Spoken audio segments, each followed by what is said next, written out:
Hello, good morning, Lord Grabiner. How are you? Good morning, but just please, Tony is fine.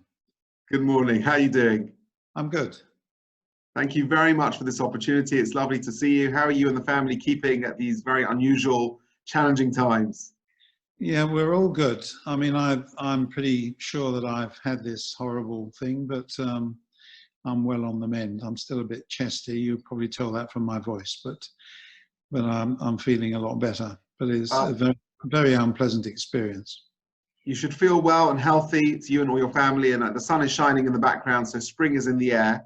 We're on this morning with Lord Grabiner, Anthony Grabiner, who is a QC, a British barrister, and a life peer, a very well-known barrister, and member of St. John's Wood community, and of course, a friend and neighbour. So I'm very grateful to you for finding the time to have a chat today. My first question to you this morning, Anthony, is as follows. In your life, you've held some really high-profile, exciting positions, both in the world of business, in the academic world, in the political world. You've been a barrister, a QC, you were given a life peerage, you were the chair of governors at LSE, you're currently a Master at Clare College in Cambridge. I think at one point you're also the treasurer of Lincoln's Inn. You're every Jewish mother's dream. If perhaps you could share with me, throughout all those experiences, what's been your greatest privilege throughout your career and your greatest achievement?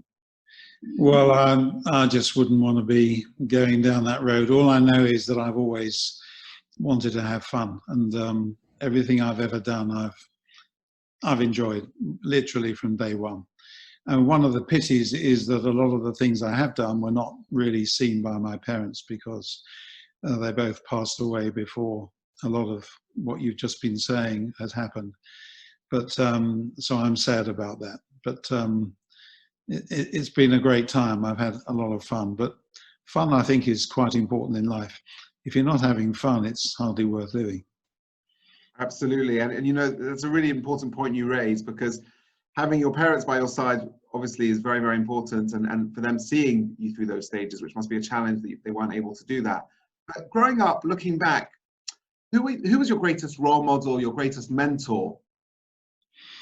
Well, I've been very fortunate on that front, and I think, you know, many of us are. But the family doctor, who was from the Caribbean, actually, I grew up in Hackney in the East End, and the family doctor was from the Caribbean, a West Indian guy. He was a fantastic bloke, and he had a very big influence over my life.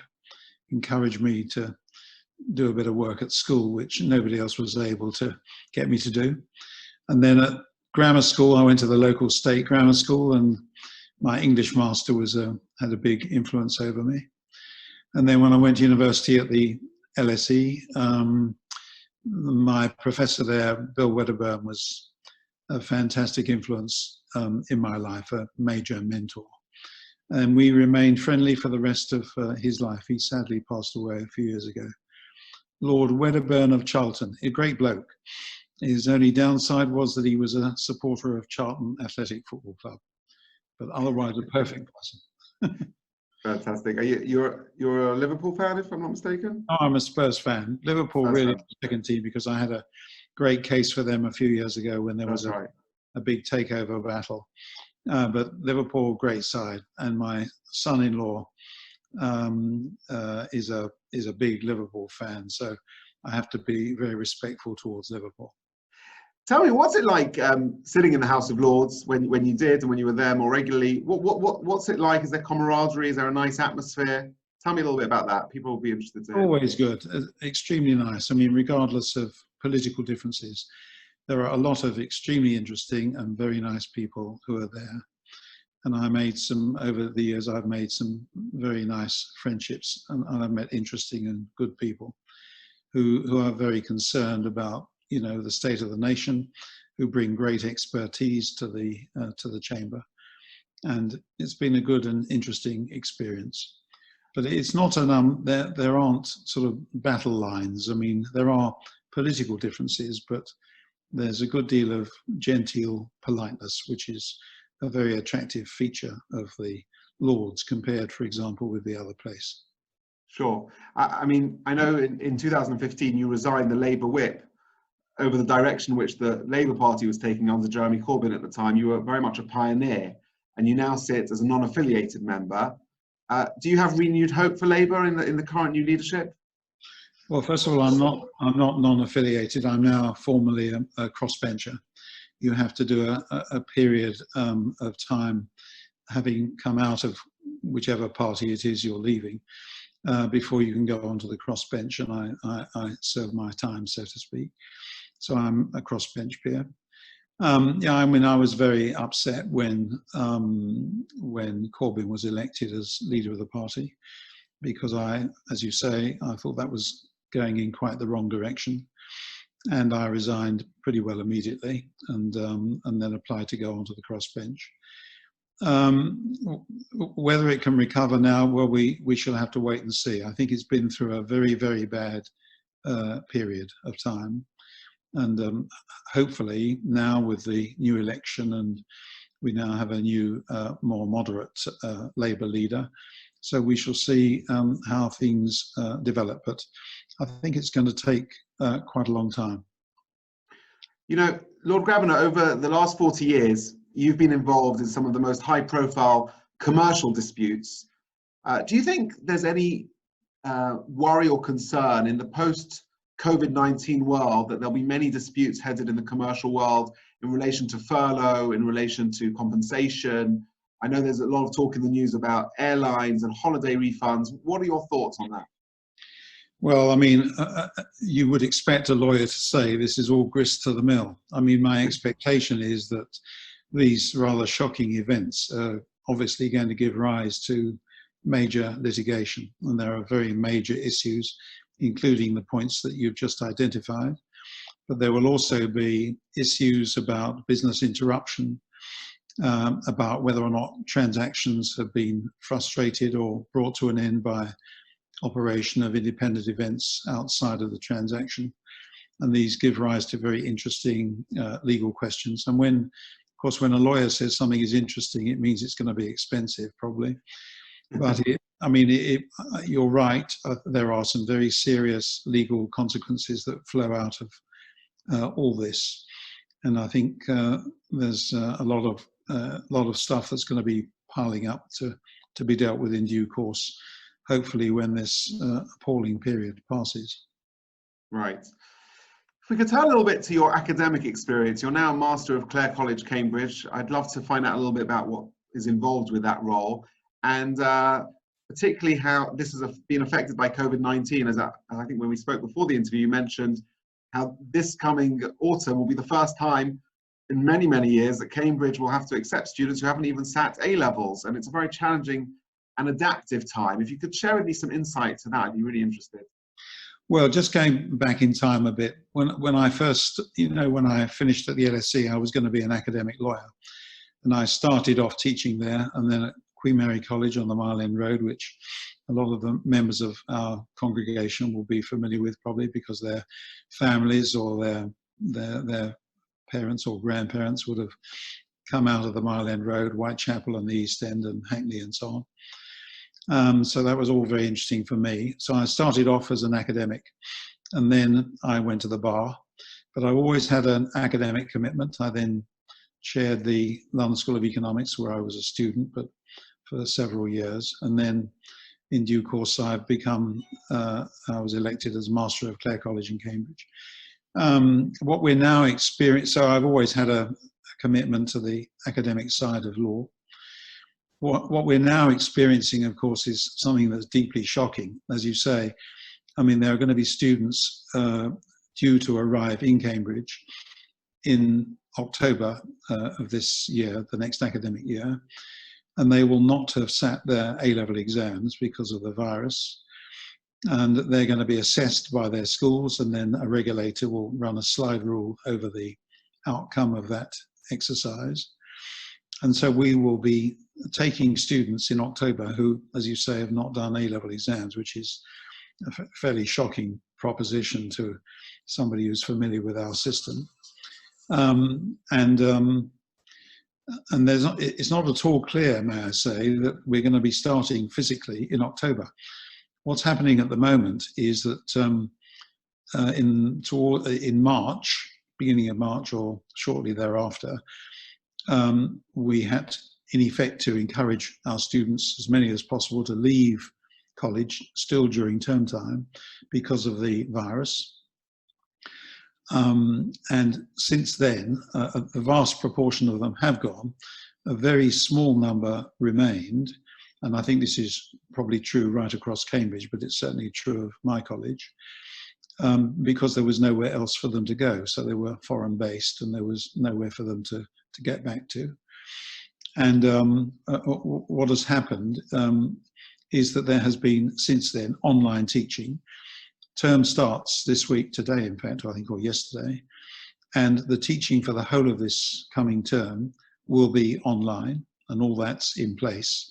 So it's rather an impressive and speedy reaction to a very difficult problem. So there aren't going to be physically any students studying, in college. And I think that's pretty well true across Cambridge and of course many universities right across, if not all of them, right across the United Kingdom. Sure. Come October, it's not at all clear, of course, how long this horrible thing is going to last for. It may be that we will continue on the same basis, possibly even until the following January. Wow. It's incredible. I mean, this is affecting institutions all over the world, from synagogues, yeshivas, academic institutes, and universities, and it's a new world, a new challenge. Well, it's also had a profound impact upon the financial circumstances of universities and individual colleges. I mean, in my college, we would ordinarily be getting income from conferences over the Easter break and then in the summertime, because we have very large conference facilities. And all of that will now not happen.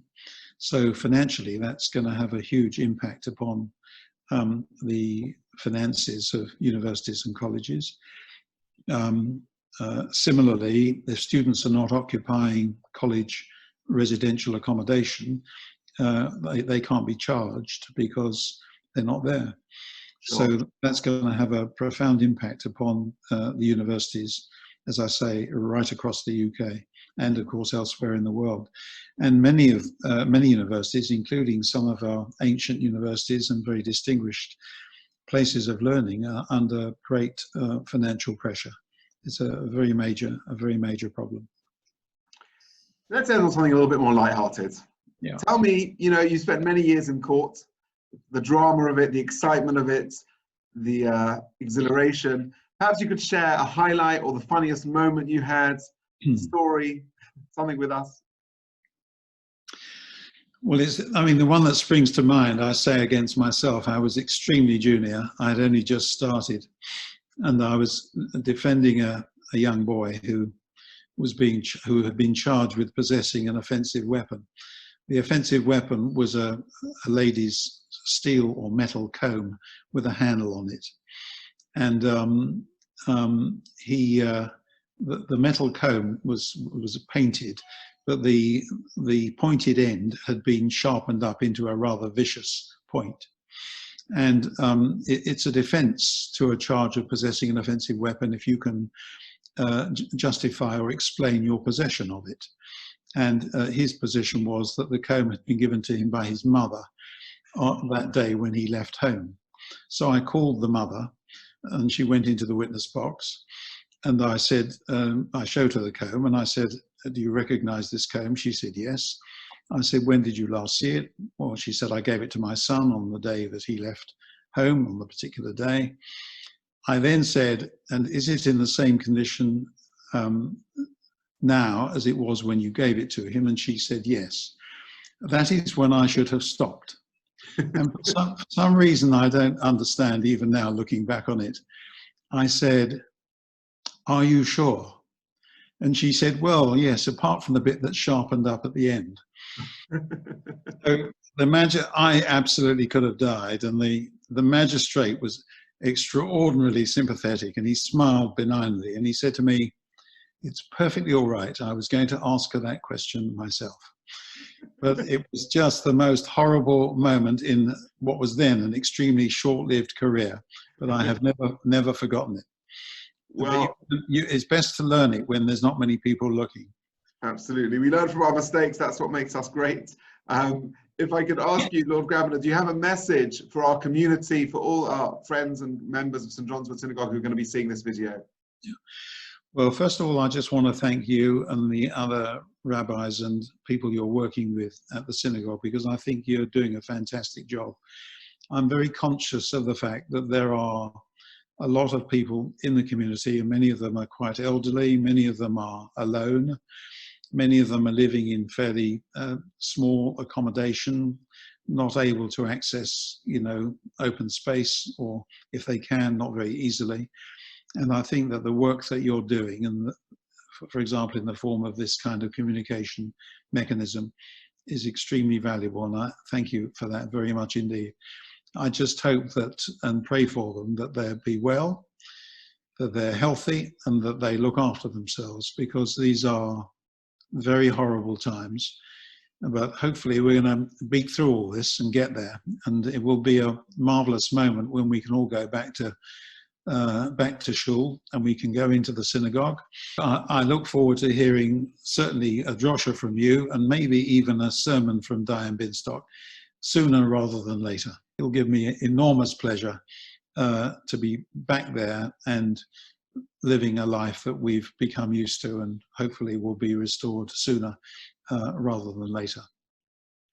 Lord Grabiner, thank you so much for this opportunity. I wish you well, and thanks very much. Thank you very much indeed, and all power to your elbow. I think you're doing a very good job. Many thanks.